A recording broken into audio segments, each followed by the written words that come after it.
Avez-vous déjà remarqué que les moments les plus décisifs de votre vie n'étaient pas ceux où vous avez crié le plus fort, réagi le plus vite ou prouvé quelque chose à quelqu'un? Ce sont ceux où vous étiez silencieux, mais entier à l'intérieur.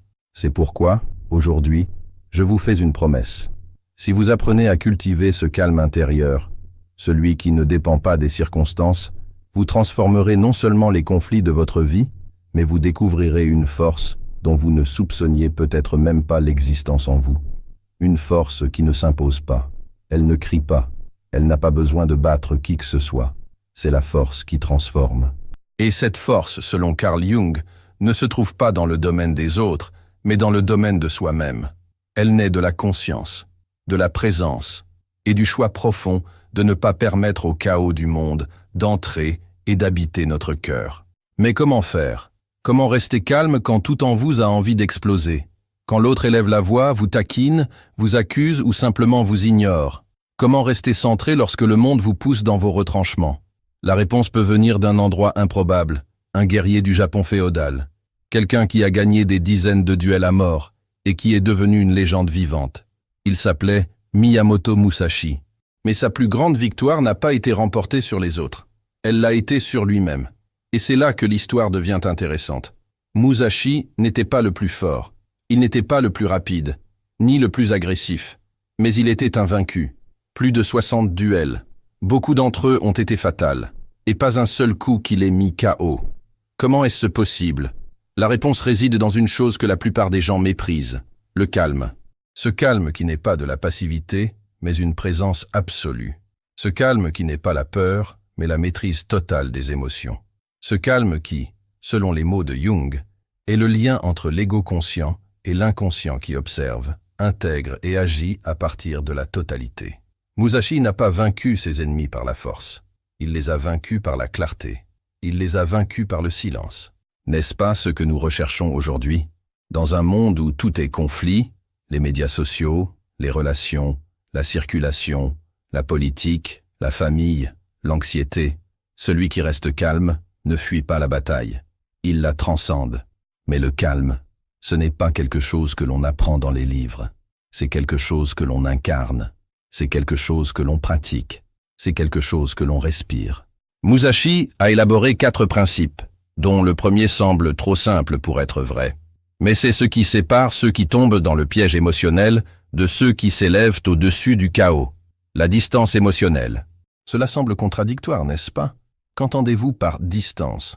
Comment puis-je garder mes distances avec quelque chose qui est en moi? Comment ne pas devenir colère lorsque la colère envahit ma poitrine? Comment ne pas être la peur quand elle s'empare de mon corps? Mais c'est exactement ce que Musashi a appris. Et Jung a également enseigné quelque chose de similaire. Ne pas s'identifier au contenu psychique. Vous n'êtes pas ce que vous ressentez. Vous êtes ce que vous observez. Cette phrase peut sembler trop philosophique, mais réfléchissez-y avec moi. Lorsque quelqu'un vous provoque, que se passe-t-il? Votre corps se met en alerte. Votre cœur s'emballe. Votre mâchoire se serre. Vous commencez à réagir avant même d'avoir réfléchi. Et le conflit a déjà gagné. Puis viennent les regrets. Il y a les mots que vous ne vouliez pas dire. Il y a les attitudes qui blessent et les blessures qui s'ouvrent. Tout cela parce que vous avez réagi au lieu de répondre. Musashi a dit « Observez le conflit comme si vous regardiez passer un nuage ». Jung a dit « Jusqu'à ce que vous deveniez conscient, l'inconscient gouvernera votre vie et vous l'appellerez le destin ». Ils parlaient tous deux de la même chose. Créer un espace entre ce qui se passe et la façon dont vous agissez. Cet espace, c'est la liberté. C'est là, entre le déclencheur et la réponse, que naît le véritable pouvoir. Vous pouvez en faire l'expérience dès aujourd'hui. La prochaine fois que vous ressentirez de la colère, de la frustration, du ressentiment, au lieu de dire « je suis en colère », essayez de dire « je réalise qu'il y a de la colère en moi ». Ce petit changement change tout, car vous n'êtes plus l'émotion. Vous êtes l'espace qui contient l'émotion. Vous ne fusionnez pas avec le chaos. Vous regardez le chaos passer. Et lorsque le chaos ne trouve plus d'endroit où s'accrocher en vous, il disparaît. Mais soyons honnêtes, ce n'est pas facile. Vous réagissez depuis des années. Vous avez l'habitude d'exploser, de vous défendre, d'attaquer. Et peut-être avez-vous appris que rester calme, c'est être faible. Que ne pas réagir, c'est perdre. Qu'être calme, c'est être passif. Mais c'est un mensonge. La personne la plus calme dans une dispute n'est pas la plus faible. Elle est la plus puissante. Parce qu'elle ne cède pas dans le feu de l'action. Elle ne négocie pas sa paix. Elle choisit son terrain. Et ils ne se battent que si leur objectif est plus important que leur ego. Cette attitude ne s'apprend pas du jour au lendemain. Mais cela commence par un geste. Pause. Au milieu d'un conflit, faites une pause. Pas comme quelqu'un qui s'enfuit, mais comme si vous repreniez les rênes. Respirez, observez, reconnaissez. Cela suffit pour changer le cours d'une conversation, d'une crise, d'une relation entière, et peut-être votre vie. Parce que chaque fois que vous choisissez de ne pas réagir automatiquement, vous faites un pas vers la liberté. Vous cessez d'être un prisonnier émotionnel, et vous commencez à devenir votre propre maître. C'est ce dont parlait Musashi. Et c'est pourquoi Carl Jung a dit que la véritable transformation se produit lorsque vous regardez ce qui vous contrôlait auparavant. Maintenant, dites-moi, avez-vous déjà vécu une situation dans laquelle vous avez perdu le contrôle, et vous n'avez réalisé qu'ensuite que vous auriez pu faire quelque chose de différent? Avez-vous déjà eu le sentiment que si vous aviez respiré, attendu 10 secondes, votre réaction aurait été différente? Que beaucoup de douleurs auraient pu être évitées? Et si je vous disais qu'il existe des moyens pratiques de changer cela? D'entraîner votre esprit, votre corps et votre cœur à rester calme. Même lorsque le monde essaie de vous faire perdre pied, ces moyens existent. Musashi les a utilisés, Jung les a comprises, et vous allez apprendre chacune d'entre elles tout au long de cette vidéo, car le monde ne cessera pas de vous mettre à l'épreuve. Mais vous pouvez cesser de le laisser vous entraîner vers le bas. Et cela commence maintenant. Vous est-il déjà arrivé d'entamer une conversation difficile en pensant qu'il ne s'agirait que d'un échange de mots, et d'en ressortir avec le cœur en miettes? Avez-vous déjà essayé de résoudre quelque chose avec de bonnes intentions, et soudain tout est devenu incontrôlable? Des voix se sont élevées, de vieux souvenirs ont ressurgi, et vous ne savez même pas comment cela a commencé? C'est ainsi que les conflits se produisent. Ils vous surprennent furtivement. Ils ne demandent pas la permission. Ils envahissent. Et l'instant d'après, vous vous retrouvez au milieu d'un ouragan. Vous dites des choses que vous ne vouliez pas dire. Vous entendez des choses que vous auriez préféré ne jamais entendre. Et à la fin, il ne reste plus que le silence. Un silence lourd, comme si l'on portait un corps après une guerre. Peut-être connaissez-vous ce sentiment. Peut-être le vivez-vous en ce moment même. Une relation qui s'effrite. Un collègue de travail qui teste vos limites tous les jours. Un enfant qui ne vous écoute plus. Un partenaire qui se moque de vous ou qui se ferme tout simplement. Et la question demeure. Comment rester calme lorsque vous savez que la tempête approche? Musashi avait une réponse. Carl Jung aussi. Mais d'abord, laissez-moi vous raconter une histoire vraie. Une histoire simple. Une histoire qui pourrait être la vôtre. Elle s'appelle Clara. Elle a 52 ans. Elle est enseignante dans une école publique. Mariée depuis 27 ans. Mère de 2 enfants. Et elle a un cœur si sensible que toute parole dure est ressentie comme une attaque personnelle. Ces dernières semaines, Clara s'est rendue compte que son mariage s'essoufflait. Mais ce n'est pas par manque d'amour. C'était dû à une accumulation de non-dits. Son mari, plus silencieux au fil des ans, a commencé à s'isoler. Il rentrait du travail et parlait à peine. Et lorsqu'il le faisait, il était dur, sec et impatient. Clara a commencé à se sentir blessée. Elle a commencé à répondre par l'ironie, puis par le silence, puis par des larmes cachées dans la salle de bain. Et c'est là que tout s'est brisé. Un soir, après le dîner, il lui reproche sa façon de gérer un problème avec sa fille. Elle ne l'a pas supporté. Elle a explosé. Elle a commencé à déverser toute la souffrance qu'elle avait accumulée. Des années de paroles ravalées, de rancœurs refoulées, de frustrations inavouées. Ce qui devait être une conversation s'est transformé en bataille. Et personne n'a gagné. Par la suite, elle a passé des jours à réfléchir. Pourquoi n'ai-je pas pu parler calmement? Pourquoi me suis-je laissé emporter? La vérité, c'est que Clara a été prise par surprise. Elle est entrée dans la conversation sans y être préparée. Elle y est allée le cœur à l'air, sans bouclier. Et au premier coup, elle a riposté. Pas par méchanceté, mais par protection. C'est ce qui arrive à la plupart d'entre nous. Nous entrons dans les confrontations émotionnelles comme quelqu'un qui marche pieds nus sur des éclats de verre, sans stratégie, sans préparation, seulement avec le cœur entre les mains. C'est précisément pour cette raison que Musashi a élaboré le deuxième principe, la conscience anticipatrice. Pour lui, aucune confrontation ne doit avoir lieu dans l'obscurité.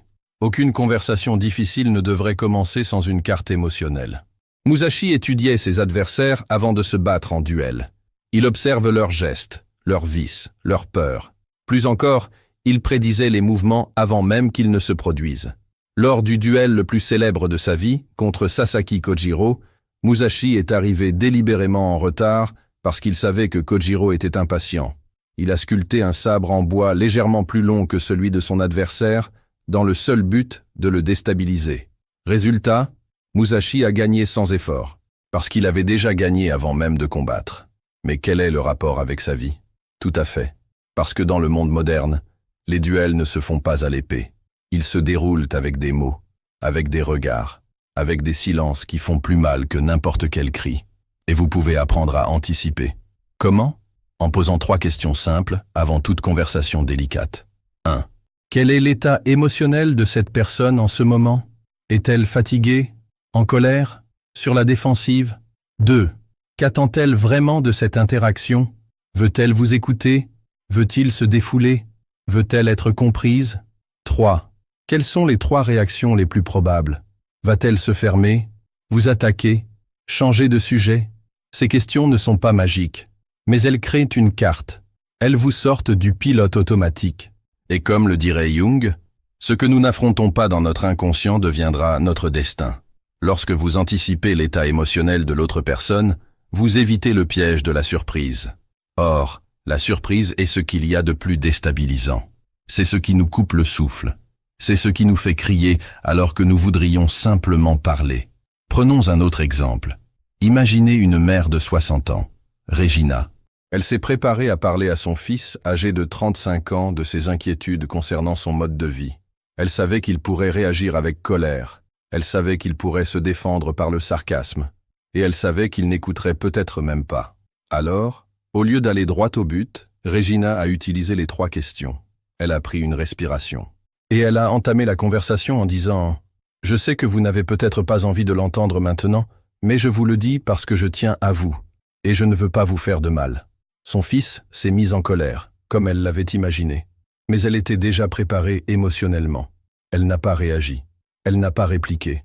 Elle s'est contentée de tenir fermement et calmement sa position.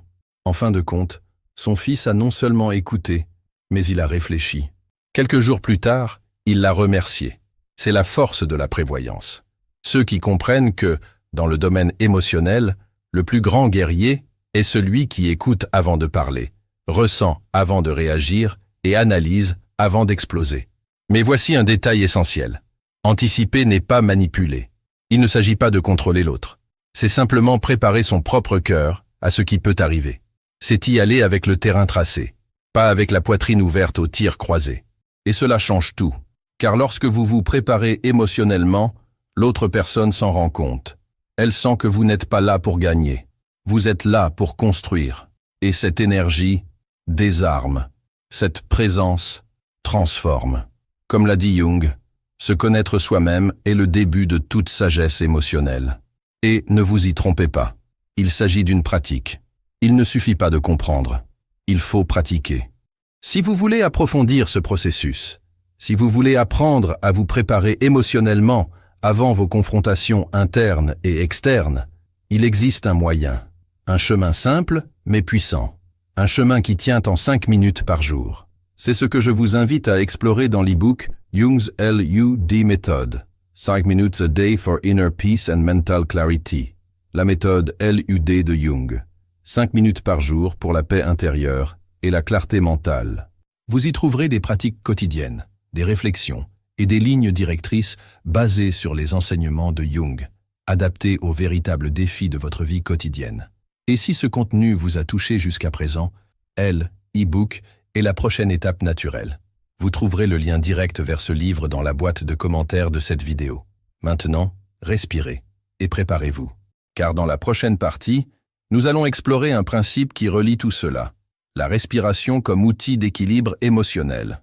Vous découvrirez comment un simple cycle de respiration peut complètement redéfinir la façon dont vous vivez les conflits dans votre vie. Rendez-vous sur place. Arrêtez-vous un instant. Pas besoin de fermer les yeux. Sentez simplement l'air entrer par votre nez. Expirez ensuite lentement par la bouche. Répétez l'opération une fois de plus. Vous venez de faire quelque chose qui peut sembler anodin, mais qui a le pouvoir de changer radicalement la façon dont vous vivez les conflits dans votre vie.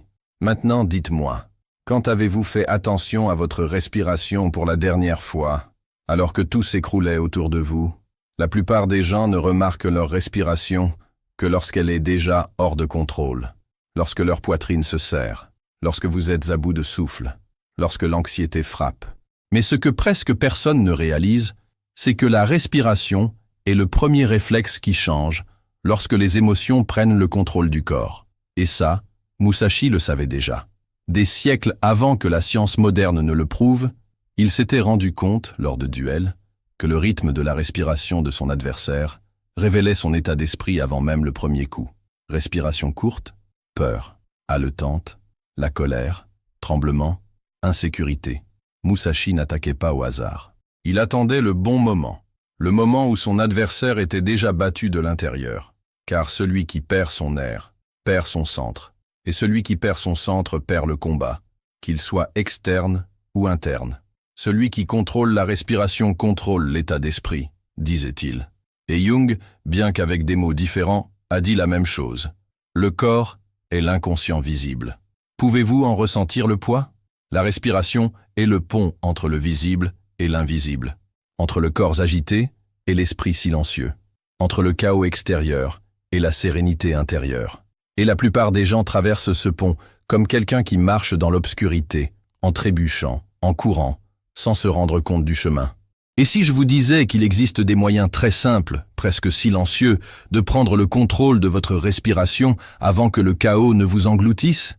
Et si c'était plus efficace que n'importe quelle réponse, n'importe quel argument, n'importe quelle tentative de se faire entendre? Le croiriez-vous?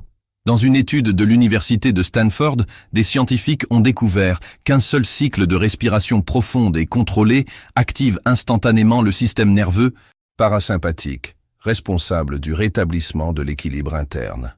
Un cycle, un seul. Inspirez profondément. Retenez votre souffle pendant 1 seconde. Puis, expirez plus lentement que vous n'avez inspiré.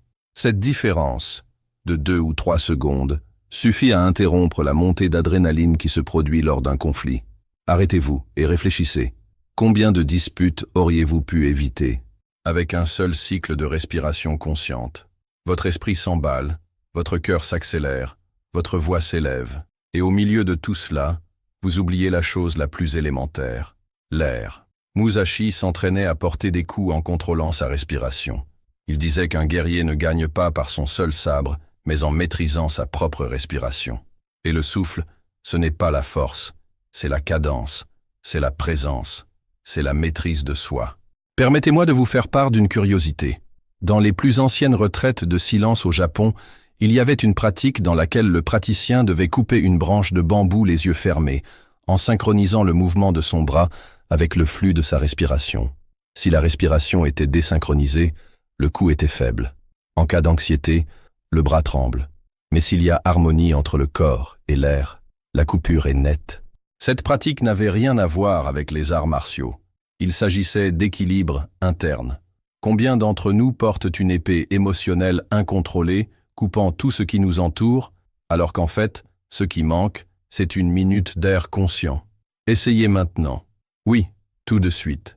Fermez les yeux pendant 3 secondes et inspirez profondément par le nez, en comptant jusqu'à 4. Retenez votre souffle un instant, puis expirez par la bouche, en comptant jusqu'à 6. C'est tout. C'est simple, mais puissant. Commentez ci-dessous. Je viens de faire les 4-6 respirations et j'ai senti la différence. Je me demande combien de personnes ici présentes prendront 1 minute de leur journée pour tester sincèrement cette méthode.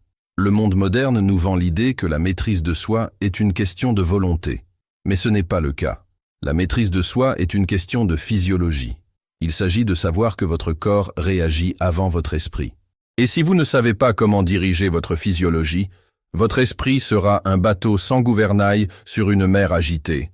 C'est pourquoi les personnes qui explosent facilement respirent souvent mal. Les personnes anxieuses respirent par la poitrine. Les personnes qui vivent sur le qui-vive retiennent leur souffle sans s'en rendre compte. Les conflits commencent dans l'air, et il peut aussi se terminer dans l'air. Avez-vous déjà eu une crise de larmes qui n'a fait qu'empirer lorsque vous avez essayé de vous calmer? Avez-vous déjà eu une dispute au cours de laquelle vous n'arriviez même pas à formuler une phrase tellement vous étiez essoufflé? Ce sont des signes.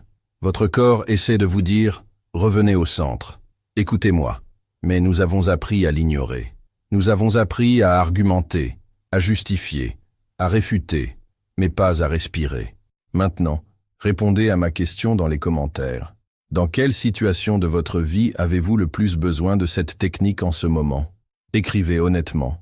Vous n'êtes peut-être pas le seul à vivre cette situation. Et ne pensez pas que la respiration stratégique est une habitude réservée aux moines, aux athlètes ou aux thérapeutes. Vous pouvez utiliser cette technique. Avant de parler à quelqu'un qui vous rend nerveux, lors d'un appel téléphonique délicat, en entrant dans une salle de réunion, après avoir lu un message qui vous a contrarié, ou tout simplement, au réveil. C'est la respiration stratégique. C'est vous qui prenez les commandes. C'est dire à votre corps, je suis là, je contrôle la situation. Et ce contrôle est ce qui vous sauvera. Pas des guerres extérieures, mais de la guerre qui se déroule à l'intérieur de votre poitrine chaque fois que quelqu'un essaie de vous faire dévier de votre chemin. Carl Jung a dit que l'intégration des opposés en nous est ce qui nous rend entiers. Et qu'est-ce que la respiration si ce n'est ce mariage des opposés? Inspiration, je reçois le monde. Expiration, je lui restitue ma présence. C'est un mouvement symbolique, c'est spirituel, c'est viscéral. Et au milieu de ce mouvement, il y a un espace. Une seconde de pause entre l'air qui entre et l'air qui sort. C'est là que réside votre pouvoir. Si vous apprenez à habiter cet espace, aucun argument ne vous abattra. Aucune offense ne vous fera perdre pied. Aucun chaos ne vous noiera. Permettez-moi maintenant de vous poser une question très directe. Que se passerait-il si vous commenciez à pratiquer cela tous les jours pendant 3 minutes? Comment se dérouleraient vos conversations? Vos réactions? Votre anxiété? Faites-le moi savoir dans les commentaires. Si je respirais mieux, ma vie changerait à l'adresse. Ajoutez votre vérité. C'est votre espace. Respirer, ce n'est pas seulement vivre, c'est choisir comment vivre. Et si vous êtes resté ici jusqu'à présent, à lire, à ressentir, à vous reconnaître, c'est parce que quelque chose en vous sait déjà que le changement ne vient pas de l'extérieur. Il vient de l'air, du silence entre les phrases, de l'intervalle entre la question et la réponse, de l'espace que vous créez lorsque vous décidez de ne pas réagir, mais de respirer. Et cet espace peut tout changer. Dans le prochain numéro, nous aborderons l'un des enseignements les plus méconnus et en même temps les plus transformateurs de Musashi, le pouvoir d'agir avec détermination. Car rester calme n'est que la moitié de la bataille. L'autre moitié consiste à savoir pourquoi vous êtes là et ce que vous êtes prêt à protéger avec votre calme. Au plaisir de vous y retrouver. Il y a des batailles que vous perdez avant même que le premier mot ne soit prononcé. Et ce n'est pas parce que vous ne savez pas argumenter ou parce que vous avez tort, c'est parce que vous vous êtes engagé sans vous rappeler pourquoi. En avez-vous déjà fait l'expérience? Une conversation qui a commencé pour une raison et qui s'est terminée dans une mer d'accusations qui n'avaient rien à voir avec le début. Vous vouliez résoudre quelque chose et vous vous retrouvez épuisé, rancunier, blessé. C'est là que réside le véritable danger. La confusion ne commence pas avec des mots. Elle commence par une intention trouble. C'est exactement pour cette raison que Musashi a élaboré son 4e principe. L'action dans un but précis. Musashi a dit « Le guerrier ne doit pas attaquer sur un coup de tête, mais agir dans un but précis ». Cette phrase semble simple, mais elle change la donne. En effet, dans 90% des conflits quotidiens, c'est exactement le contraire qui se produit. La personne ne sait pas pourquoi elle s'engage dans la confrontation. Vous ne savez pas pourquoi vous vous engagez dans une confrontation, mais vous ressentez simplement le besoin de réagir. Et lorsque vous réagissez sans but précis, vous perdez le contrôle. Non seulement de la situation, mais aussi de la personne que vous êtes à ce moment-là. Vous devenez le miroir des émotions de l'autre personne. S'il crie, vous criez à votre tour. S'il vous provoque, vous lui rendez la pareille. S'il accuse, vous vous défendez. Et sans vous en rendre compte, vous cessez d'être vous-même. Laissez-moi vous raconter une histoire vraie. Elle peut paraître anodine, mais elle est porteuse d'une profonde leçon. Leonardo, 46 ans, père de 2 enfants adolescents, est séparé depuis 3 ans. Il entretient de bonnes relations avec son ex-femme. Mais quelque chose le tracasse profondément. Chaque fois qu'il va chercher ses enfants, elle fait des commentaires passifs-agressifs. Des petites choses, mais pleines d'ironie. Vous êtes à l'heure aujourd'hui? Miracle. Voyons s'ils reviennent en uniforme propre cette fois-ci. N'oubliez pas que demain c'est le jour de la vaccination si vous le voulez bien. Et à chaque fois, Leonardo sortait de cette situation avec une boule dans la gorge. Parfois il explosait. D'autres fois, il se taisait, mais ruminait toute la journée. Jusqu'au jour où, fatigué d'être contrôlé par sa colère, il a fait quelque chose de différent. Avant d'aller chercher ses enfants, il s'est demandé « Quel est mon but ici ?» Et la réponse a été directe.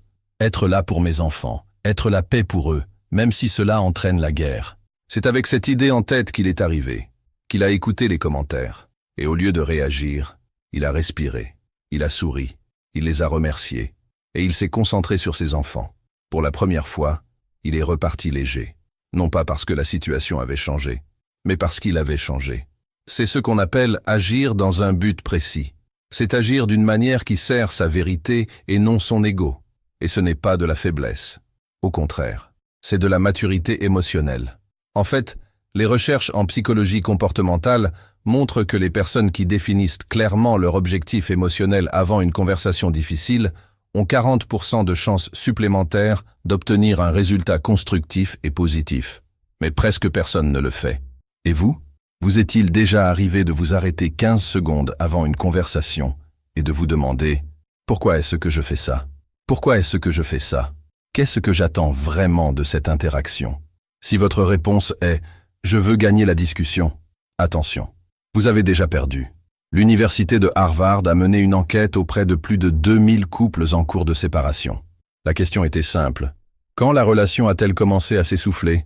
La réponse la plus fréquente n'était pas la trahison, ni la routine, ni le manque de sexe. C'était quand nous avons cessé de parler avec raison. Les conversations se sont transformées en bataille de ressentiment. Plus personne ne savait ce qu'il voulait construire. Ils ne savaient que ce qu'ils voulaient leur jeter à la figure. Et ce qui avait commencé comme de l'amour est devenu une dispute pour savoir qui était le moins blessé. Carl Jung en a parlé d'une autre manière. Il disait que la psyché, lorsqu'elle n'a pas de direction, devient autodestructrice. Ce qu'il appelait l'énergie psychique, l'impulsion vitale qui anime nos pensées, nos désirs et nos décisions, a besoin d'un canal. Et si vous ne choisissez pas ce canal, l'inconscient le choisit pour vous. La colère qui devait être gérée devient alors une impulsion. La blessure qui devait être guérie se transforme en agression passive. La frustration se transforme en sarcasme. Et bientôt, tout ce qui sort de vous est contaminé par la douleur. Mais il existe un moyen de s'en sortir. Elle commence par une simple question. Qu'est-ce que je protège avec cette conversation? Si la réponse est « ma fierté », arrêtez. Vous vous trompez d'endroit.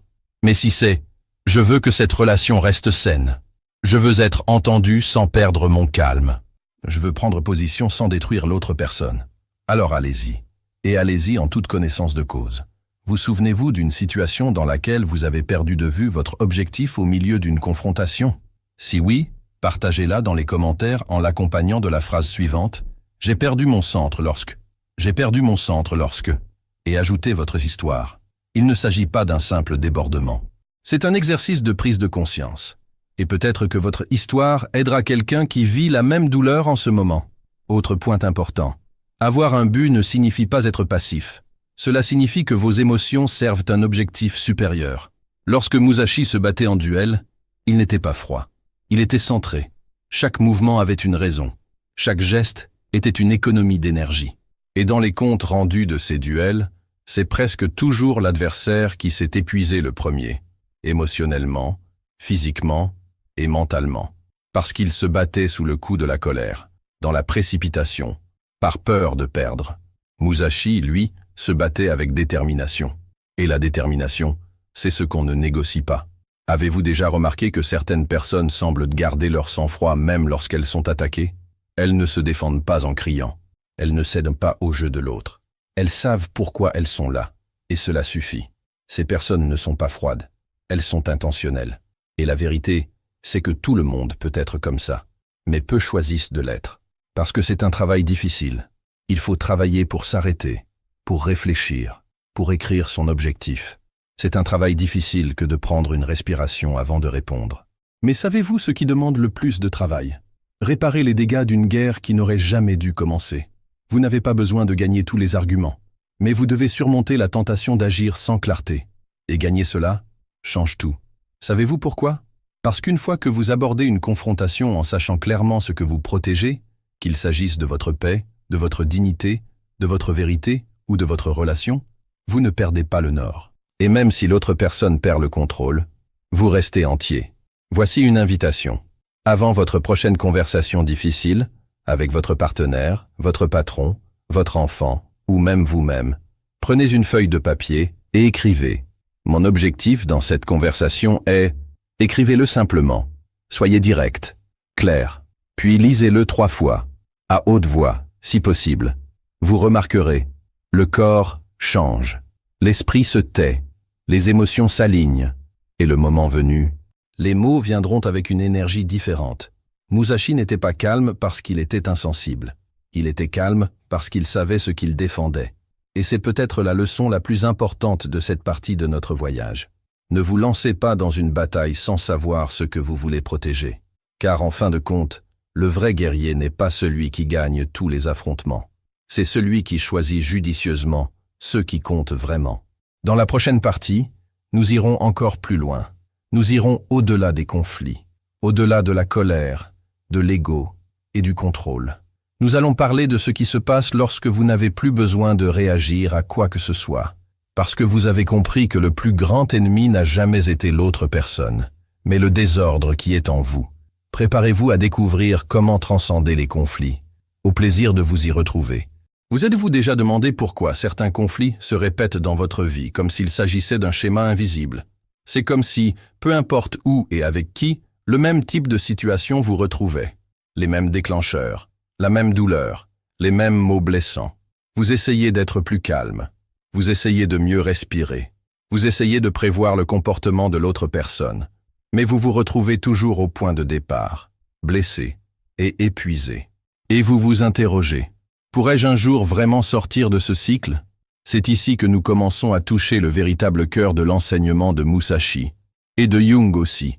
Car les 4 principes que nous avons explorés jusqu'à présent, à savoir la distance émotionnelle, la conscience anticipative, la respiration stratégique et l'action réfléchie, n'étaient qu'un début. Ce sont des outils. Mais la libération survient lorsque vous réalisez que vous n'avez plus besoin d'utiliser ces outils en permanence. Parce que le conflit n'est plus votre champ de bataille. C'est maintenant votre miroir. On ne frappe pas un miroir avec une épée. On lui fait face. Vous regardez votre reflet. Et si vous êtes assez honnête, vous comprenez. L'autre personne n'a jamais été le véritable ennemi. C'était votre peur, votre besoin de contrôle, votre empressement à être compris, votre aversion pour le rejet, votre passé mal digéré. C'est pourquoi la plus grande bataille ne se déroule pas à l'extérieur. Elle se déroule à l'intérieur. Jung en parlait en termes psychologiques. Projection. Il a dit « Tout ce qui nous dérange chez les autres est le reflet de ce que nous refusons en nous-mêmes ». C'est désagréable à entendre, n'est-ce pas? Parce qu'il est beaucoup plus facile de blâmer l'autre, de souligner ses erreurs, de se concentrer sur ce qu'il aurait dû faire différemment. Mais, et si je vous disais que la plupart de vos conflits persistants n'existent que parce qu'ils trouvent à se nourrir en vous? Pensez-y. Si quelqu'un vous traite d'incompétent et que cela ne vous affecte pas, c'est parce que vous avez fait la paix avec vos capacités. Mais si ce même mot vous déchire, c'est parce qu'il y a en vous une plaie ouverte qui réclame de l'attention. Et voici le point essentiel. Le conflit n'existe que si vous vous sentez encore menacé, lorsque vous avez encore besoin de vous défendre, lorsque vous avez encore quelque chose à prouver, lorsque votre estime de soi est liée à une approbation extérieure, lorsque vous n'avez pas encore réalisé qui vous êtes vraiment. Et c'est ce que Musashi nous apprend lorsqu'il remporte le plus grand duel de sa vie avec un sabre de bois. Il avait déjà compris que la vraie victoire n'était pas sur l'autre. Elle était sur son propre esprit. Il n'avait pas besoin de gagner par la violence. Il n'avait pas besoin de réagir à son adversaire. Il n'a pas besoin de prouver quoi que ce soit. Il avait juste besoin de maintenir sa présence, la clarté, et agir avec la légèreté de quelqu'un qui a transcendé le champ de la lutte. Combien d'entre nous ont fait l'expérience inverse? Nous nous sentons obligés de répondre, de montrer que nous avons raison, de ne pas laisser passer, de revenir en arrière, d'avoir le dernier mot. Mais à quoi bon? avez-vous vraiment besoin de gagner cet argument? Ou essayez-vous simplement de sauver quelque chose en vous qui se sent diminué? Combien de fois avez-vous haussé le ton parce qu'au fond de vous, vous vous sentiez petit? Combien de fois avez-vous claqué la porte, raccroché le téléphone, fait passer le message? Parce qu'au fond de vous, vous étiez en train de craquer. Ces questions font mal, mais elles sont libératrices. Et c'est là qu'intervient la beauté de la philosophie de Jung. Il nous invite à regarder vers l'intérieur avec courage, à nous asseoir devant l'ombre, à reconnaître que les conflits extérieurs ne sont que les symptômes d'un chaos intérieur non résolu. Est-ce inconfortable? Oui, mais c'est le seul véritable chemin vers la guérison. Car lorsque vous commencez à faire la paix avec vos parties rejetées, les conflits extérieurs perdent de leur force. Les taquineries ne vous irritent plus. Les critiques ne vous déchirent plus. Le silence des autres ne vous détruit plus. Parce qu'à présent, vous vous habitez vous-même. Vous vous connaissez. Vous vous maîtrisez. Vous vous suffisez à vous-même. Et si vous êtes arrivé jusqu'ici, peut-être l'avez-vous déjà ressenti, ne serait-ce qu'un instant. Peut-être avez-vous vécu un moment où tout s'écroulait autour de vous. Mais à l'intérieur, vous étiez serein. Peut-être avez-vous affronté quelqu'un qui vous a toujours déstabilisé. Et cette fois, vous avez respiré, pris position, et n'avez pas cédé. Ces moments sont de petits portails de clarté. Ils sont les signes que vous devenez quelqu'un qui ne vit plus en réaction, mais dans la conscience. Et c'est là que commence la véritable transformation. Car, en fin de compte, ce que Musashi et Jung nous disent, c'est ceci. Le plus haut niveau de maîtrise n'est pas de battre l'autre, c'est ne plus avoir à se battre. C'est choisir le silence alors qu'avant vous auriez explosé. C'est lâcher le contrôle, alors qu'avant vous l'auriez imposé. C'est protéger sa paix plutôt que son point de vue.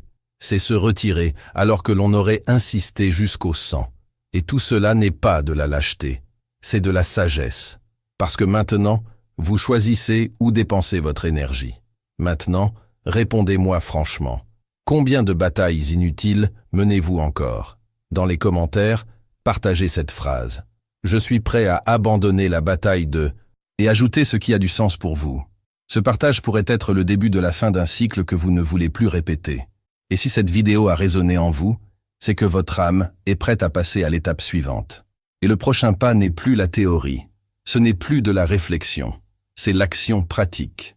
Dans la partie 6, vous recevrez un plan clair, émotionnel et stratégique pour mettre en œuvre dans votre vie tout ce que vous avez appris jusqu'à présent, chaque jour, de manière organique et vivante. Chaque jour, de manière organique, vivante et profonde. Car maintenant vous savez, il ne vous reste plus qu'à le vivre. Vous n'avez plus qu'à l'appliquer. Vous n'avez plus qu'à voir par vous-même ce qui se passe lorsque la théorie devient une expérience réelle. Je vous attends là-bas. Marchons ensemble. Vous êtes arrivés jusqu'ici. Et cela en dit long sur votre parcours. Car dans cette vidéo, vous n'avez pas seulement entendu une histoire. Vous avez parcouru un chemin fait de découvertes, de confrontations internes, de possibles larmes silencieuses et de vérités que vous n'avez peut-être même pas encore nommées. Vous avez vu que le vrai pouvoir ne réside pas dans la force, mais dans la présence. Que celui qui garde son calme dans un monde qui crie est celui qui transforme vraiment. Et que les conflits là qui vous blessent le plus sont des miroirs de ce qui n'est pas encore résolu en vous. Mais maintenant vient la question la plus importante de toutes. Et maintenant, que faire de tout cela? Car comprendre est un début, mais seule la pratique transforme. À partir de maintenant, vous recevrez un plan pratique et émotionnel pour appliquer chacun des 4 principes de Musashi et les idées de Jung qui les sous-tendent dans votre vie quotidienne. Mais ce plan n'est pas constitué d'objectifs rigides ou de formules magiques. Il est conçu pour être intégré à votre journée, votre vraie routine, vos conversations difficiles, votre mémoire émotionnelle et, surtout, à votre âme qui veut respirer en paix. Étape 1. La routine du miroir. Entraînement à la distance émotionnelle. Objectif: développer la capacité à percevoir vos émotions sans vous identifier à elles. Exercice quotidien. 5 minutes. En fin de journée, rendez-vous devant un miroir. Regardez-vous dans les yeux et dites à haute voix: « Aujourd'hui, je me suis senti, mais ce n'est pas moi. C'est juste ce qui m'a envahi. » Faites-le sincèrement. Il peut s'agir de colère, de frustration, de fatigue, de blessure, de jalousie. Cette simple pratique active ce que Jung a appelé la fonction transcendante, c'est-à-dire la capacité à s'observer soi-même sans jugement. La capacité à s'observer soi-même sans jugement. Avec le temps, cette prise de conscience deviendra spontanée lors des conflits. Vous vous surprendrez à ressentir, mais à ne pas être dominé par les sentiments. Étape 2. Le rituel de la prédiction. Développer la conscience anticipatrice. Objectif. Prédire les schémas émotionnels des autres avant d'entrer en confrontation. Avant toute conversation potentiellement tendue, demandez-vous 1. Quel est l'état émotionnel probable de la personne à qui je vais parler? 2. Qu'attend-elle probablement de cette conversation? 3. Quelles sont les 3 réactions les plus prévisibles qu'elle pourrait avoir? Notez les réponses, même mentalement. Attention, il ne s'agit pas de contrôle. C'est du respect. C'est se préparer à ne pas être émotionnellement surpris. Plus vous vous livrerez à ce rituel, plus vous vous rendrez compte que les gens répètent leur schéma, et vous aussi. Et cette prise de conscience vous prépare comme aucune autre. Étape 3. Le cercle de respiration. Régulez votre état avant, pendant et après le chaos. Objectif. Utilisez votre respiration comme point d'ancrage émotionnel dans n'importe quelle situation. La technique, 4 à 6 respirations. Inspirez par le nez en comptant jusqu'à 4. Retenez votre souffle pendant 1 seconde. Expirez lentement par la bouche en comptant jusqu'à 6. Quand l'utiliser? Avant une conversation difficile, lors d'une provocation, après avoir reçu une critique, lorsque votre corps est tendu ou que votre cœur s'emballe. Répétez 3 cycles. Vous sentirez l'effet se répandre dans votre poitrine, votre tête et, plus profondément, votre âme. Respirer, c'est dire à votre corps, vous êtes en sécurité. Vous n'avez pas besoin de vous défendre. Vous pouvez simplement exister. Et c'est dans cet état que vit la clarté. Étape 4. L'objectif en une phrase. Objectif. Entrez dans chaque situation émotionnelle avec la clarté de ce que vous voulez protéger. Avant toute interaction délicate, écrivez « Aujourd'hui, je choisis de garder la paix, même si je ne peux pas avoir raison. Aujourd'hui, je choisis d'écouter, même si l'autre personne ne peut pas parler. Aujourd'hui, je choisis de protéger mon estime de soi, même si l'autre personne ne voit pas ma valeur. » Cette phrase est votre bouclier. Elle n'a pas besoin d'être parfaite. Elle doit simplement être la vôtre. Répétez-la en silence lorsque vous sentez vos émotions prendre le dessus. Rappelez-vous, l'objectif est le phare dans le brouillard émotionnel. Sans lui, vous vous perdez. Avec lui, vous trouvez une direction même dans le chaos. Dernière étape, la transcendance silencieuse. Après avoir appliqué toutes ces étapes pendant une semaine, vous remarquerez qu'il se passe quelque chose d'étrange. Certains conflits ne vous trouveront tout simplement plus, non pas parce que le monde a changé, mais parce que vous avez changé le terrain où se déroulaient ces batailles. Vous n'êtes plus un terrain fertile pour le chaos. Vous êtes devenu un lieu où seuls ceux qui respectent votre paix peuvent entrer. Et ce n'est pas de l'orgueil, c'est de l'amour-propre, c'est de la maturité émotionnelle, c'est la sagesse silencieuse. Maintenant, avec tout cela en main, permettez-moi de vous lancer une invitation, non pas à une réflexion plus approfondie, mais à un perfectionnement pratique et continu. Non pas à une réflexion plus approfondie, mais à un perfectionnement pratique et continu. Si vous souhaitez poursuivre ce voyage de connaissance de soi avec clarté, légèreté et profondeur émotionnelle, je souhaite vous présenter une étape supplémentaire, l'e-book, la méthode LUD. De Jung, 5 minutes quotidiennes pour la paix intérieure et la clarté mentale. Cet e-book a été conçu avec la même âme que cette vidéo, avec les mêmes intentions que celles qui vous ont amené ici. Mieux respirer, vivre plus consciemment et gérer le chaos avec sagesse. Ce n'est pas de la théorie, il est appliqué. C'est comme un script quotidien, un guide pas à pas pour maintenir vivante en vous la sérénité que nous avons commencé à cultiver ensemble ici. Vous trouverez le lien direct vers l'e-book dans la boîte de commentaires attachée à cette vidéo. Faites ce pas avec vous, parce que connaître le chemin c'est beau, mais le parcourir est transformateur. Avant de conclure, j'aimerais vous demander 3 choses. 1. Abonnez-vous à la chaîne Plénitude dans la réflexion ici. Ce voyage ne se termine pas aujourd'hui. Chaque nouvelle vidéo est un espace sûr pour penser, ressentir et évoluer ensemble. 2. Aimez cette vidéo. Cela besoin de respect, comme des ci-dessous. Indiquez votre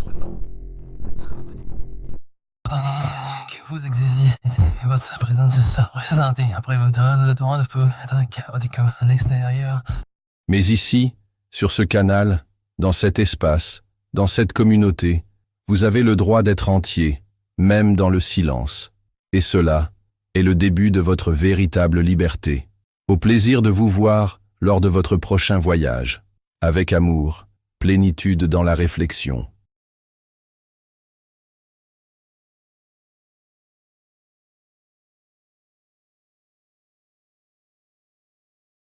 Donne-moi 23 minutes, et tu ne souffriras plus jamais. C'est la promesse.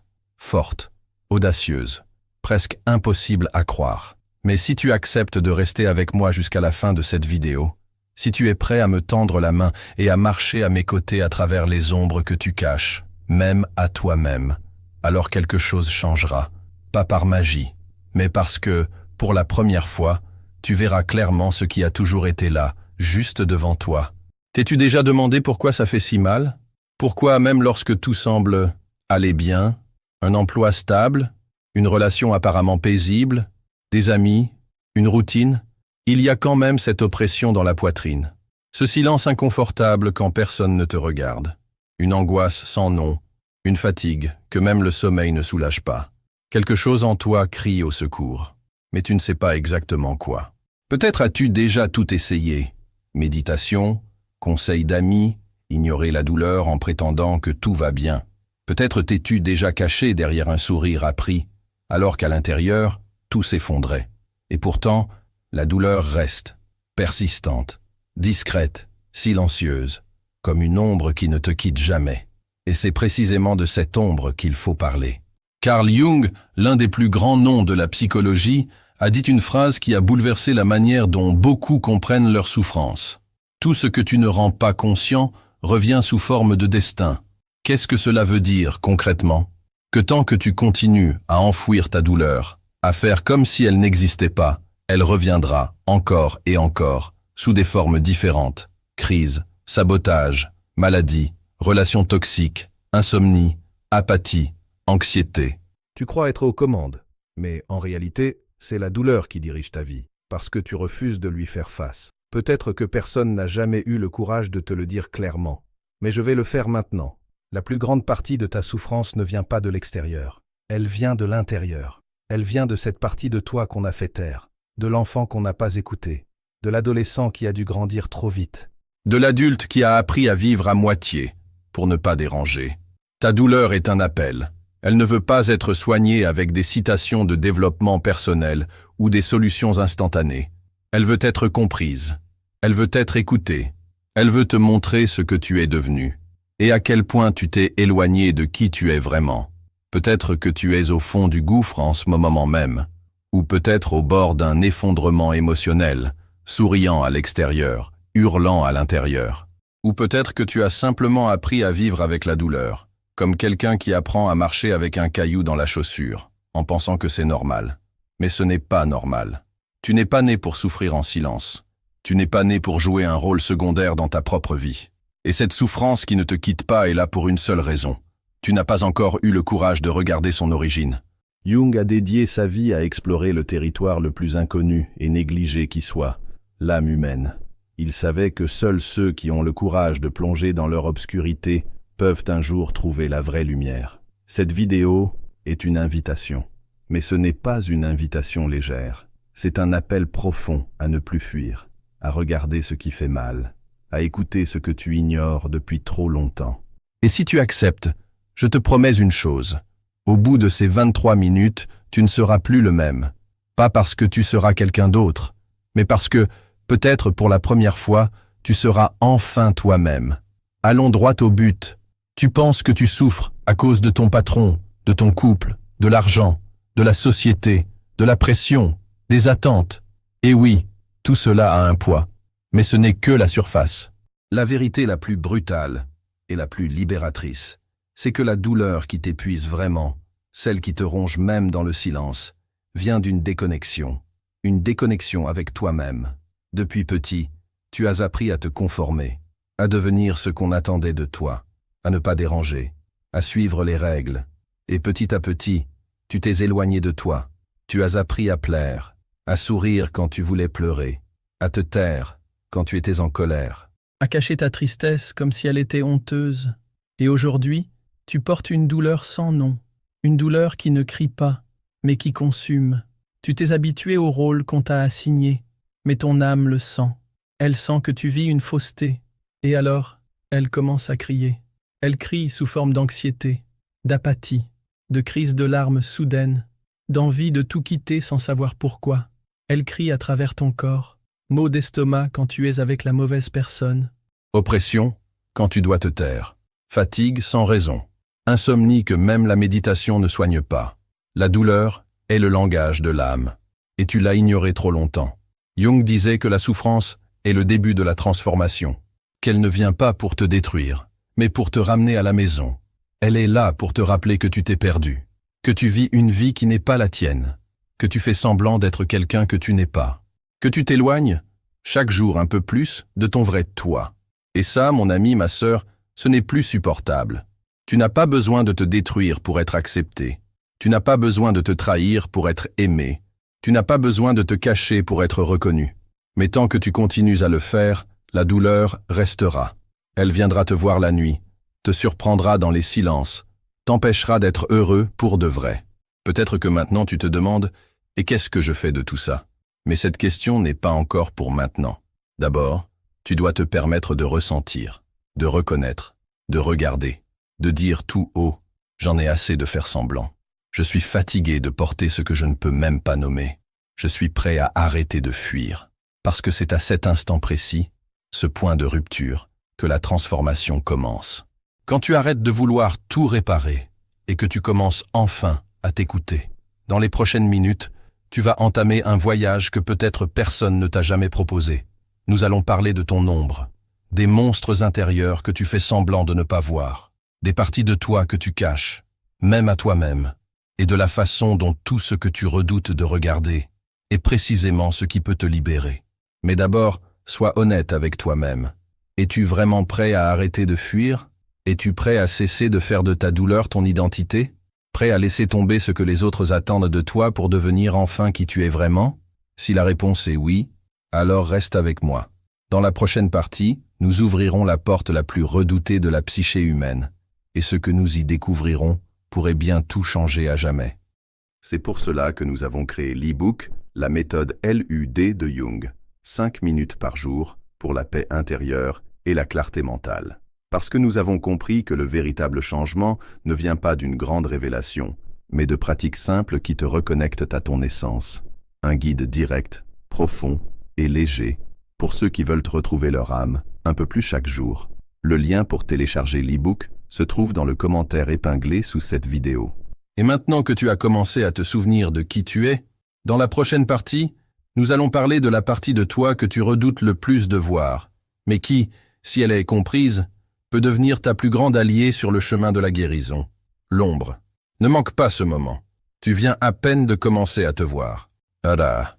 Et si je te disais que tout ce que tu essaies de cacher en toi, tes impulsions, tes peurs, ta colère, ta honte, n'est peut-être pas le problème, mais la solution. Serait-ce étrange, inconfortable ou profondément libérateur? La plupart des gens vivent comme s'ils étaient filmés en permanence. Ils se surveillent, s'autocensurent, se répriment. Ils pensent 1000 fois avant d'oser ressentir quelque chose de inapproprié. Et si les autres voyaient en ma jalousie? Et s'ils découvraient que je me sens inférieur? Et s'ils réalisaient qu'il m'arrive de vouloir du mal à ceux qui m'ont blessé? Ces pensées sont comme des fantômes enfermés dans la cave de l'âme. On croit qu'en les enfermant bien, ils disparaîtront. Mais Carl Jung nous a prévenus. Ce que tu ne rends pas conscient te contrôlera. Et tu appelleras ça le destin. Es-tu prêt à découvrir ce qui contrôle ta vie depuis l'ombre?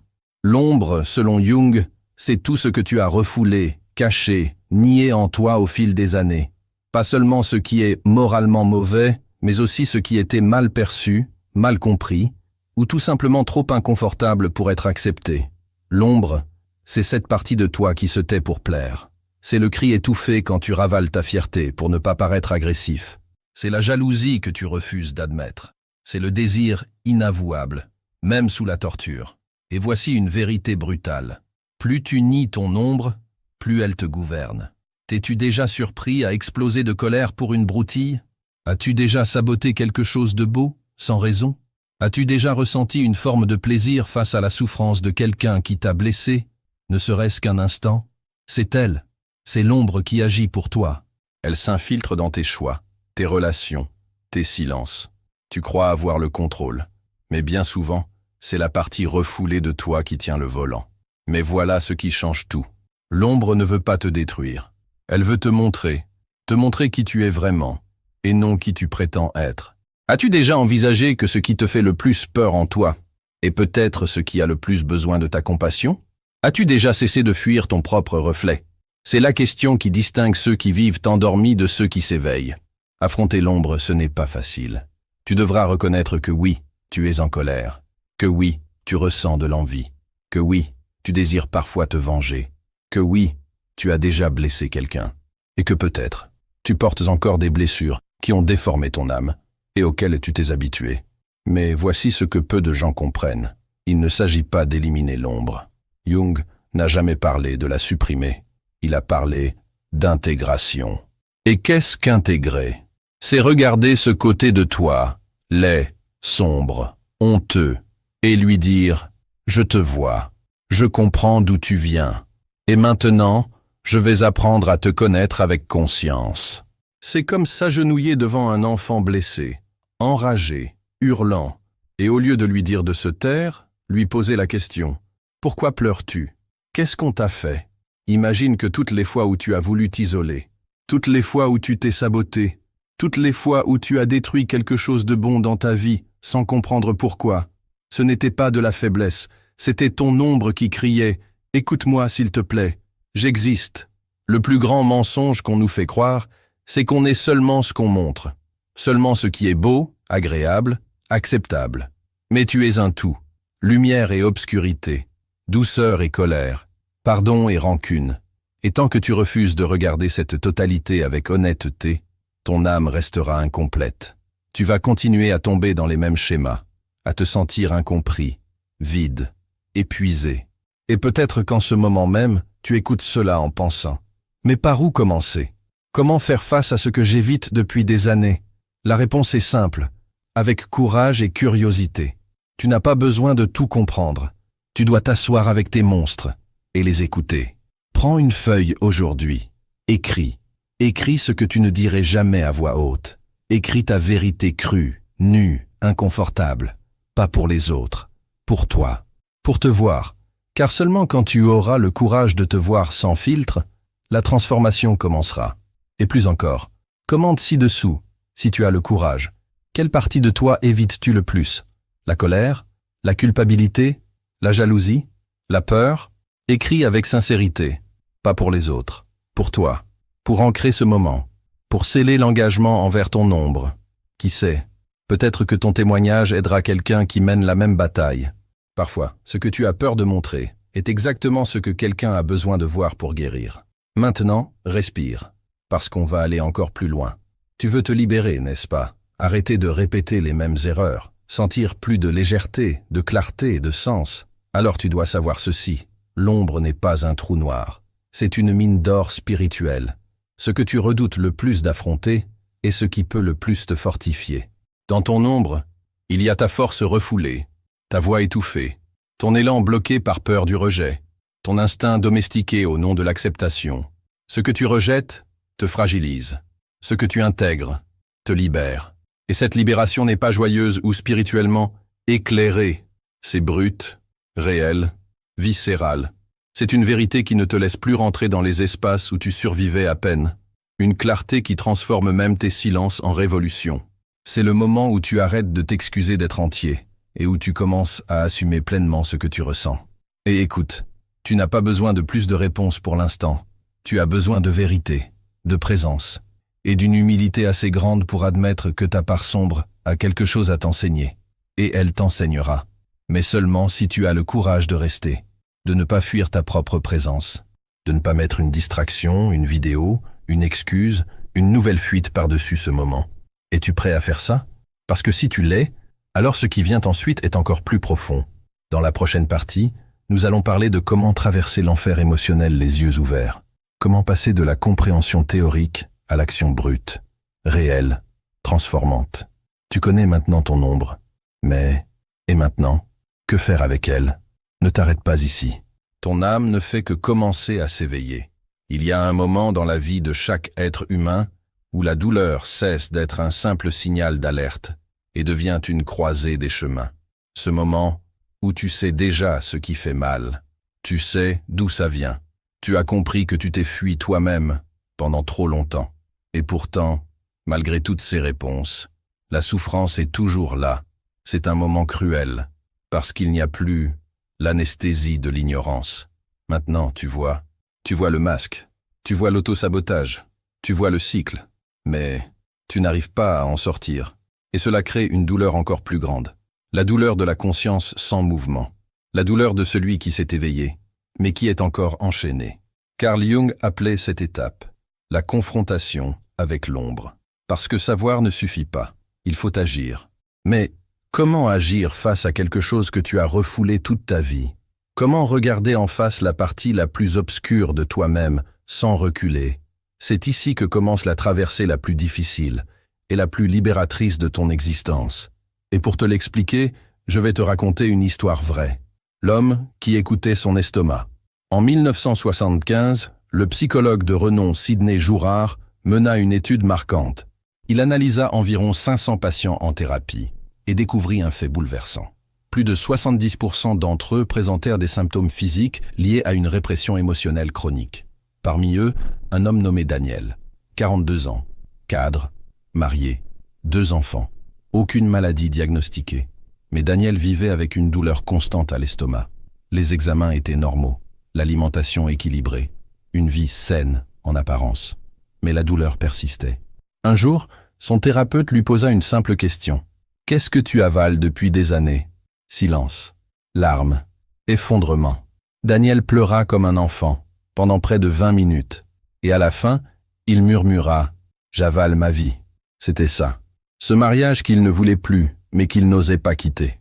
Ce travail qu'il détestait, mais qu'il gardait pour le statut. Cette routine étouffante. Tous les oui avalés. Tous les désirs enterrés. Et son estomac hurlait tout ce que sa bouche n'avait jamais osé dire. Quelques jours plus tard, la douleur avait disparu. Pas parce que tout était guéri, mais parce qu'il avait commencé à agir. Il était sorti du déni et était entré dans la confrontation. Le chemin fut long, douloureux, mais libérateur. Car il avait appris une chose essentielle, le corps parle toujours. La vraie question c'est, es-tu prêt à l'écouter? La douleur qui enseigne, si tu la laisses faire. La traversée de l'ombre, c'est ça. Cesser de fuir la douleur et commencer à l'écouter avec respect. C'est comme marcher dans un désert sombre sans lampe, juste avec tes instincts et la vérité nue comme unique boussole. Tu sens la colère monter? Ne l'étouffe pas avec des mantras. Demande-toi, d'où viens-tu? Tu exploses facilement? Ne te juge pas, interroge-toi. Quelle partie de moi réclame urgemment à être entendue? Tu te sabotes toujours au même endroit? Demande-toi, quelle part de moi croit que je ne mérite pas d'aller plus loin? Ces questions sont inconfortables, mais elles sont transformatrices. C'est à ce moment précis que la plupart reculent, parce que l'enfer intérieur est sombre, imprévisible, sans carte. Mais si tu arrives à traverser cet endroit, tu n'en ressors pas juste guéri, tu en ressors rené. Le pouvoir des symboles, l'inconscient parle en langage codé. Tu sais, ces rêves étranges que tu fais, ou ces émotions qui surgissent sans explication, ou encore cette chanson qui te fait pleurer sans raison. Tout cela, ce sont des messages de ton inconscient. L'inconscient ne parle pas avec des mots. Il parle avec des sensations, des métaphores, des images, des douleurs physiques. Et Jung le savait mieux que quiconque. Pour lui, l'inconscient était une intelligence vivante, cherchant à transmettre un message essentiel. Mais pour l'entendre, il faut d'abord faire taire le bruit intérieur. Combien de fois t'arrêtes-tu juste pour ressentir? Combien de fois restes-tu assis, sans distraction, juste pour écouter ce qui se passe en toi? Aujourd'hui, nous sommes tellement anesthésiés par les stimuli que nous ne supportons même pas 2 minutes de silence, sans attraper notre téléphone. Mais l'inconscient déteste le bruit. Il ne fait que chuchoter. Il apparaît dans l'obscurité. Il répond seulement quand tu cesses de fuir. Krade hist, une statistique qui fait froid dans le dos. La fuite silencieuse de l'âme. En 2024, l'OMS a publié une étude alarmante. 1 adulte sur 3 dans le monde souffre d'un trouble émotionnel. Anxiété, dépression, phobie, insomnie. Mais le plus inquiétant, c'était ça. Plus de 70% de ces personnes disent continuer à fonctionner normalement. Tu comprends ce que ça veut dire? Des millions de personnes sont émotionnellement brisées, mais continuent à vivre comme si de rien n'était. Elles vont travailler, élèvent des enfants, postent des photos, rient au repas de famille. Nous vivons à l'ère des malades fonctionnels. Des gens qui souffrent, mais ne savent même plus pourquoi. Des gens qui ne se sentent plus vivants, mais qui continuent de tout faire correctement. C'est cette déconnexion qui tue lentement. Cette douleur sourde cachée derrière les sourires. C'est l'âme qui tente de rentrer à la maison. La traversée commence là où le confort se termine. Il est temps de comprendre une chose essentielle. Confronter ton ombre, ce n'est pas un moment d'illumination, c'est une saison de feu. Tu vas devoir brûler tes schémas, tes excuses, tes masques, tes zones de confort. Tu vas te sentir perdu, confus, en colère. Tu vas douter de toi, vouloir revenir à ton ancien moi.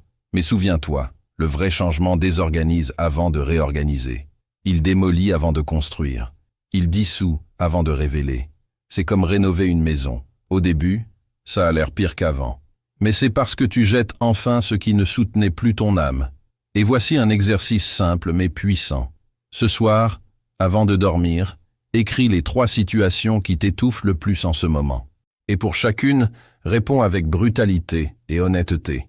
Quel mensonge je me raconte pour rester ici? Cette réponse pourrait te choquer, mais elle pourrait aussi te libérer. Commente ici si tu as le courage. Quelle est ta zone de confort la plus toxique? Est-ce une relation où tu fais semblant que tout va bien? Un travail où tu étouffes ton âme?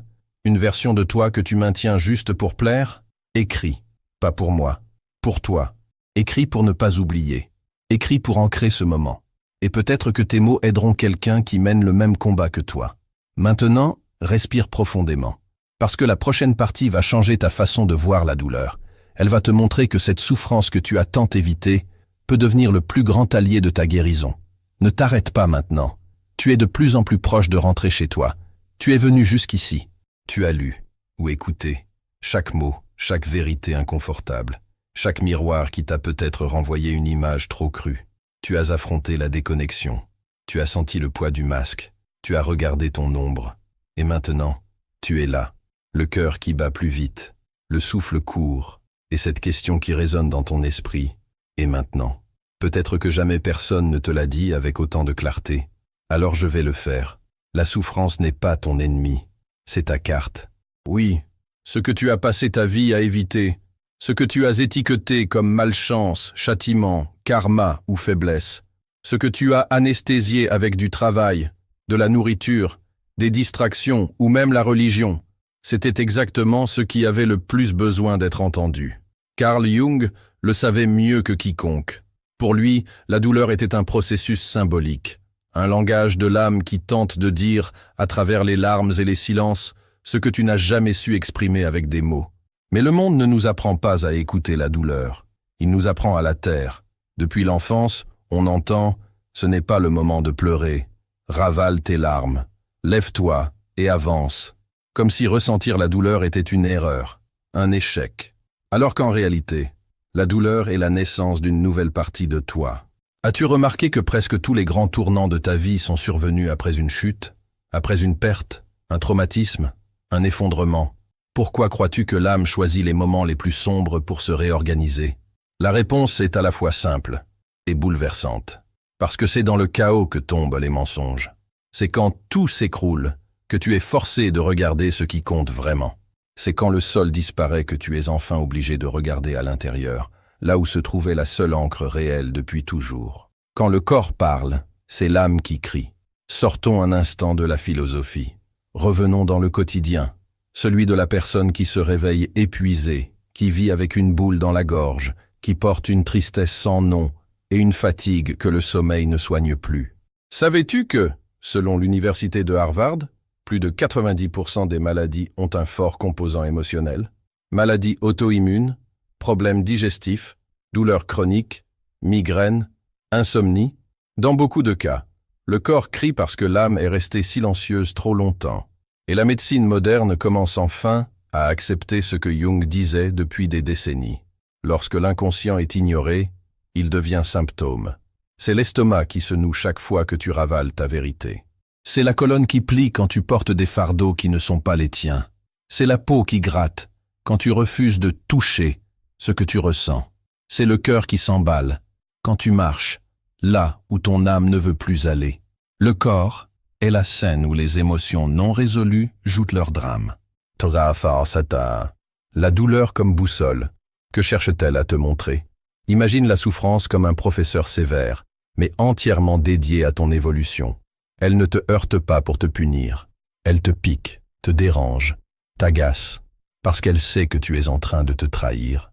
Elle sait que tu vis une vie plus petite que ce que tu pourrais vivre, que tu portes des poids qui ne sont pas les tiens, que tu as arrêté de t'écouter.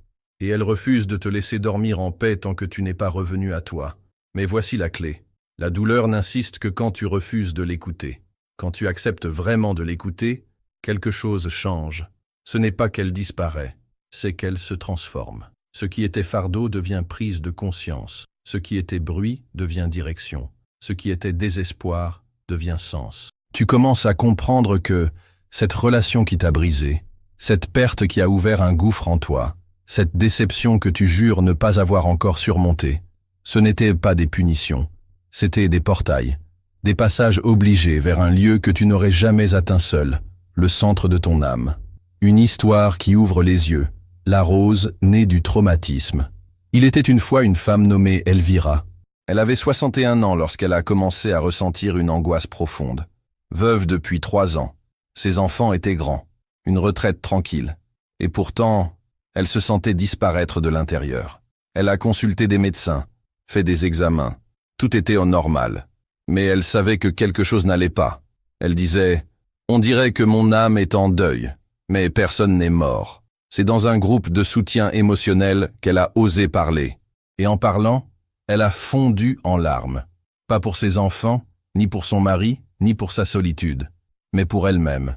Pour la femme qu'elle n'avait jamais eu le courage de devenir. À 18 ans, elle avait refusé une bourse d'études pour un fiancé. À 30, elle avait quitté le travail qu'elle adorait pour s'occuper du foyer. À 45, elle avait voulu apprendre à peindre, mais on lui avait dit que c'était un truc d'adolescente. Et là, à 61 ans, son corps criait tout ce qu'elle avait eu pendant 40 ans. Mais sais-tu ce qui s'est passé? Elvira a commencé à peindre, tous les jours, avec peur, avec honte. Mais chaque coup de pinceau était une phrase qu'elle n'avait jamais osé prononcer. En quelques mois, sa maison est devenue une petite galerie improvisée.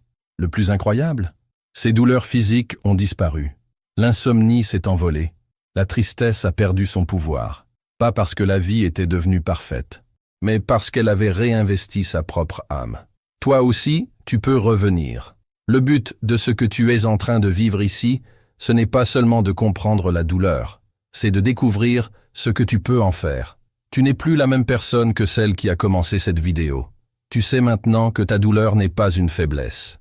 C'est un signe de sensibilité, d'intelligence émotionnelle, d'âme vivante. Et maintenant, face à tout cela, tu fais face à un nouveau défi. Transformer la compréhension en action. Parce que comprendre sans agir ne suffit pas. Reconnaître et continuer à répéter, ça ne suffit pas non plus. Regarder cette vidéo sans en faire quelque chose, c'est trahir à nouveau ce que tu ressens. C'est le moment d'assumer ta responsabilité.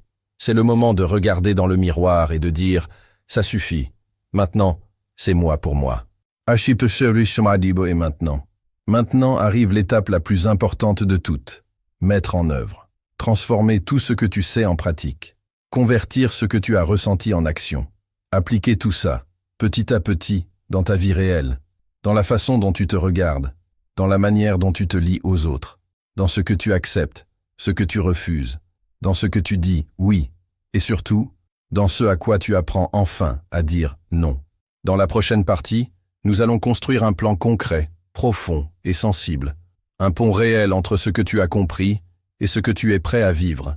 Parce que maintenant que tu sais, tu ne peux plus te trahir. Tu es arrivé jusqu'ici. Et si tu es encore là, c'est que quelque chose en toi a déjà changé. Peut-être de façon discrète, peut-être sans nom, mais ça a changé. Tu as traversé des questions difficiles. Tu as affronté des douleurs oubliées. Tu as osé ouvrir le sous-sol émotionnel que la plupart n'osent jamais explorer. Et maintenant, plus que jamais, tu sais, il n'est plus possible de vivre endormi. Il n'est plus possible d'avancer comme si ton âme était éteinte. Il n'est plus possible de faire semblant de ne pas ressentir, de ne pas souffrir, de croire que tout va bien, parce que maintenant, tu as vu. Et ce qui est vu ne peut plus être invisibilisé. Mais voir ne suffit pas. Tu dois agir.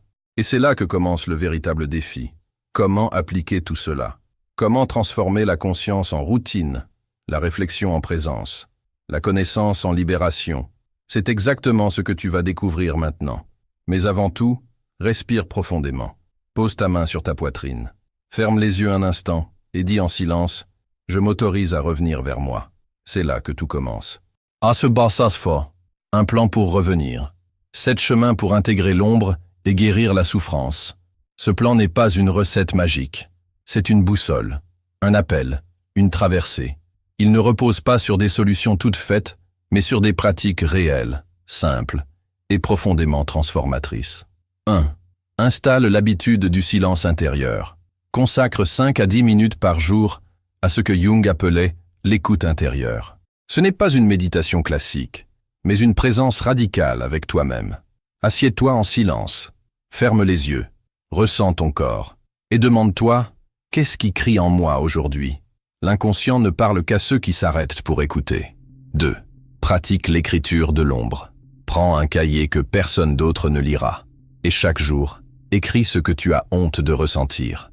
Colère, envie, désir, rancune. Sans filtre, sans censure, sans justification. L'ombre commence à perdre de sa force lorsqu'elle est reconnue, et une fois écrite, elle devient conscience. 3. Choisis un comportement de sabotage et observe-le. Ne tente pas de tout changer. Choisis un seul schéma récurrent. Peut-être dis-tu « oui » trop souvent, ou tu t'effaces dans tes relations, ou tu te sabotes dans ton travail. Observe ce comportement pendant 1 semaine. Note chaque fois qu'il se produit. Puis, à la fin de la semaine, demande-toi « Quelle part de moi croit que ce comportement me protège ?» La guérison commence par la vigilance. 4. Brise en douceur les mensonges du quotidien. 1 fois par semaine, interromps un automatisme. Dis « non » quand tu veux dire non. Exprime un inconfort. Refuse une culpabilité qui ne t'appartient pas. Pas pour créer des conflits, mais pour créer de l'espace pour ta vérité. La vérité quotidienne guérit plus que les grandes révélations. 5. Restaure ton intégrité énergétique. Chaque fois que tu te trahis, tu perds de l'énergie. Chaque fois que tu t'accueilles, tu te renforces. Alors, dors avec ceux qui t'écoutent. Mange avec présence. Marche pieds nus sur la terre. Garde le silence quand le bruit te blesse. Entoure-toi de personnes qui vibrent avec ta vérité, pas avec ta performance. L'énergie n'est pas un luxe spirituel. C'est une question de survie émotionnelle. 6. Transforme ta douleur en rituel d'écoute. Lorsque tu ressens une douleur émotionnelle, ne réagis plus comme avant. Ne te distrais pas. Ne la cache pas. Ne fuis pas. Assieds-toi avec elle. Ferme les yeux et demande-lui « Que veux-tu que je voie ?» Une douleur écoutée devient direction. Une douleur ignorée devient prison. 7. Prends soin du symbolique. L'âme aime les symboles. Alors crée les tiens. Choisis un objet qui représente ta promesse de retour à toi-même. Une pierre, une bague, une bougie. Chaque fois que tu le touches, rappelle-toi, j'ai promis de ne plus m'abandonner. Ce petit geste, fait avec intention et respect, peut guérir des années d'oubli. Que se passe-t-il quand tu vis dans ta vérité? Tu commences à marcher plus lentement, à manger avec plus de conscience, à écouter sans vouloir corriger, à t'exprimer sans peur de déranger. Tu sens que ta poitrine est moins lourde, que la fatigue contient moins de culpabilité et plus de repos, que ta présence laisse derrière elle une trace de paix et non de tension. Tu vis comme quelqu'un qui est revenu chez lui. Et oui, il t'arrivera encore de pleurer, de douter, de vaciller.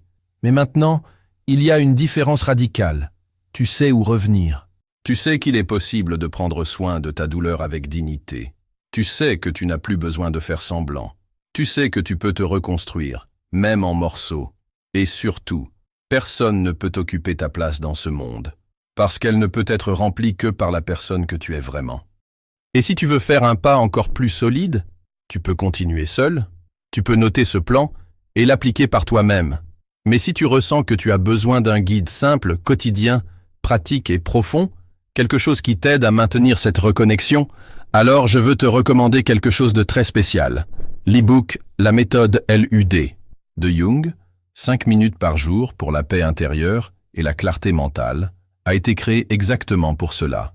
Un point d'ancrage émotionnel, un espace intime et transformateur. Tu y trouveras des exercices concrets, inspirés des idées de Jung, dans un langage accessible, conçu pour tenir dans ton quotidien, mais capable de toucher ton âme en profondeur.